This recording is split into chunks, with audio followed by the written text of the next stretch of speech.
Hey everyone, welcome to a beautiful day at Confederation Park, 9 hole. Today's special. It's Liz's very first day golfing with us. That's Derek. Now, Liz is his wife, a good friend of ours. And yeah, we're excited to have her with us. And while we're at it, watch this guy. Boom! Right into the driving range to the left. Yeah, nowhere to be seen. Don't even know where that went. Missed her very first tee shot, unfortunately, but she got it there in one shot. Then this is her second shot just before that rough. I, on the other hand, had to drop, smoke this bad boy. Unfortunately, went like 10, 15 yards past the green. But yeah, I wanted to talk about the challenges of golf, but also this is a great topic to talk about is comparing yourself to others. um, Perfect lead in because Liz's very first day, and as you guys know, we're not great golfers, and I find that one of my biggest struggles is comparing myself to others for many, many things, whether it be finances, career path, physique, health. Oh gosh, materialistic things, golf. Good grief. Yeah, I'm using an iron here because watch. Boom, smoked it right in the middle. That was my first very good shot with my four. Oh, so proud of myself. Um, but yeah, you know how in golf they say swing your swing? And I feel like I should take that mentality more into my personal life, my career, and whatever else I'm doing. Um, I grew up, I don't know how it was for you guys, but I grew up a kind of stereotypical Asian household. And I'm not saying everybody's like this, so don't come at me for that. But it's always been like, compared to others. Boom, she hits him in the middle. Um, Look at that person or like that kid. They're doing this. They're doing that. They're going to university. They're becoming an engineer. They're becoming a doctor. They're becoming a lawyer. They're this and that. What are you doing with your life? So on and so forth. And unfortunately, of many years of that, you it's hard to unprogram or deprogram that mentality of yourself. By the way, I'm really proud of my second shot here until it went like right to the tree to the right. Somehow I gained 20 yards on my on my strokes. But yeah, so for a long, long time, and I still work on it till this day. Damn, Liz, what a shot! I still work on how not to compare myself to others. And what I love about my group of friends is that we never talk about and compare ourselves when it comes to money, career, this, that. It's kind of like do your own thing, swing your swing, as long as you're happy, then that's cool, right? Like we don't we don't judge each other for anything like that. And I feel like this has really helped me. Oh, I missed it here.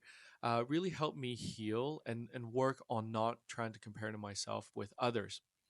And it's especially true now because you guys know I've been laid off since early April, and it's been a challenge trying to find a job. In the meantime, I've been applying for jobs, not getting really interviews, and then if I do, that's the first interview and that's it type of thing. And you start to have a lot of self doubt, like what am I doing wrong? What am I saying wrong? Is it my experience? Is it this? Is it that? So there's a lot of self doubt that come into play. Speaking of self doubt, watch this. Boom, smoked it. Purest contact ever. Unfortunately, it went right to the road to the traffic there. You can see my face. I'm like mortified. Luckily, I didn't hit anything. Thank God.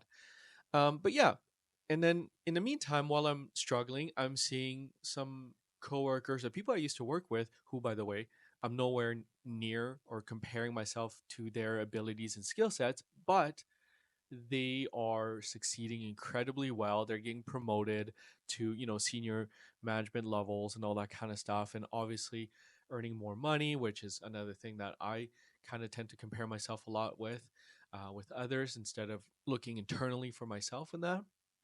And it's been a struggle. I'll be completely honest with you guys. It's been like, a hit to my ego certainly, because I am egotistical. But it's my confidence. Like it's really shattered my confidence. And I try not to let it impact me so much. But luckily for me, you know, golf has been a great tool to bring in that mentality. Not only because I have great friends who just like, hey, whatever. And you'll see here, like, we putt terribly, most of us, anyways. And then sometimes I get it like a foot in and I, I don't even get it in. Yeah. And so when that happens, it helps me focus on doing my own thing, playing my own, swinging my own swing, focusing on my own putting game, my chipping game, things I'm not really good at, which really translates in real life. There's a lot of things I'm not really good at. And, you know, taking that energy of what I'm not able to control and put into something I can control. And things like, on the golf course, I can control how I can, putt better, how I can chip better, how I can, maybe get a tighter dispersion, um, and just overall enjoyment.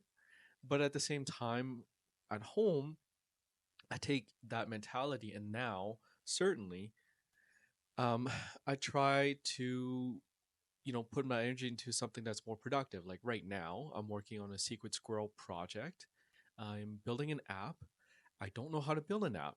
I don't know how to code, but I'm using AI extensively to help me build this app that is, a personal project of mine. I have no intentions of monetizing it.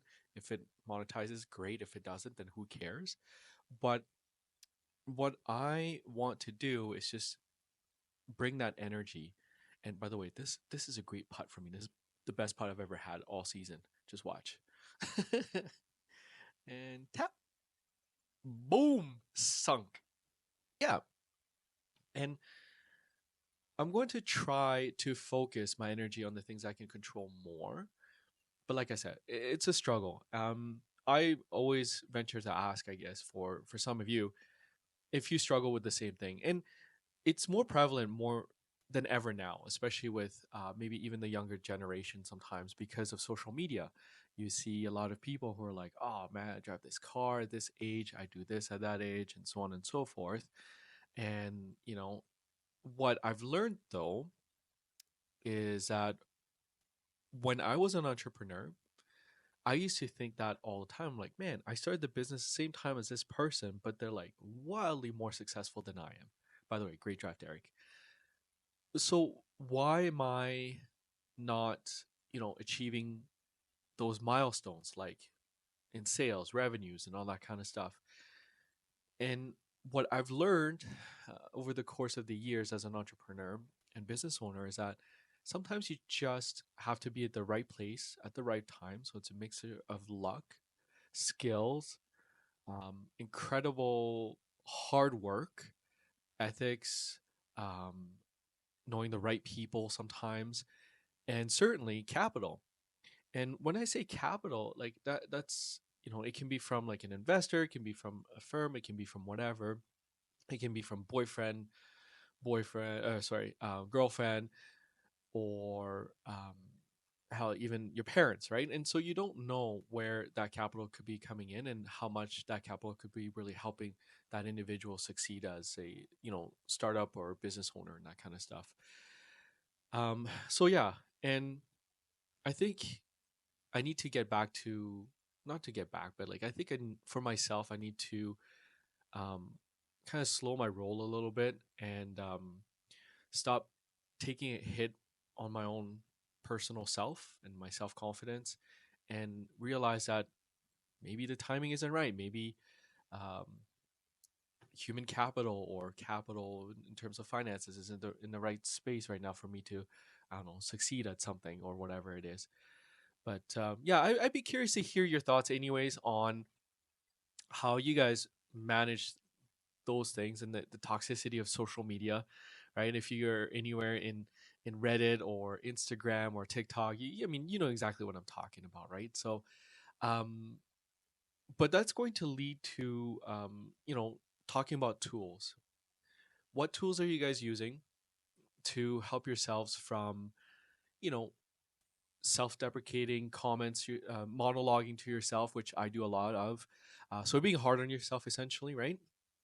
Or what tools do you use to help yourself manage and stay on track when it comes to expectations, as an example? Like what do you do? Um, for me, shamefully, and regretfully say that I should be using more tools available, and I should have used more tools available to me, which was, I think, one of the biggest tools was therapy. Um, and I had a bad experience with therapy when I first tried to, speak with someone, and it left a really sour taste. And it took me about a year and a half to give it a try again. And yes, you know, I do have an appointment coming up next week, and I'm going to try to be more consistent with it and talk things through. Because I think, as a first person, you may not realize what are some of the underlying issues or triggers that are causing you to feel a certain way, or negativity, or causing you to be really hard on yourself, self deprecating, monologuing, or whatever it is, right? But for but I also understand, from somebody who was looking at those tools and not and being reluctant about it. So I get it. But we'll pause here for a sec here. So 4 iron, second last hole, 236 yards to the pin, and I smoked the shit out of this one. Right there. It's the nicest shot I've ever had. Anyways, yeah. Are you reluctant to use tools available to you or readily available to you? Um, if so, don't feel bad. I get it. There's I compare, and it's weird. Don't I don't want to compare mental health or whatever it is to e-commerce, but you know how they say in e-commerce, anyways, that you want the customer experience to be as frictionless as possible in order for them to purchase or click on that checkout and whatnot.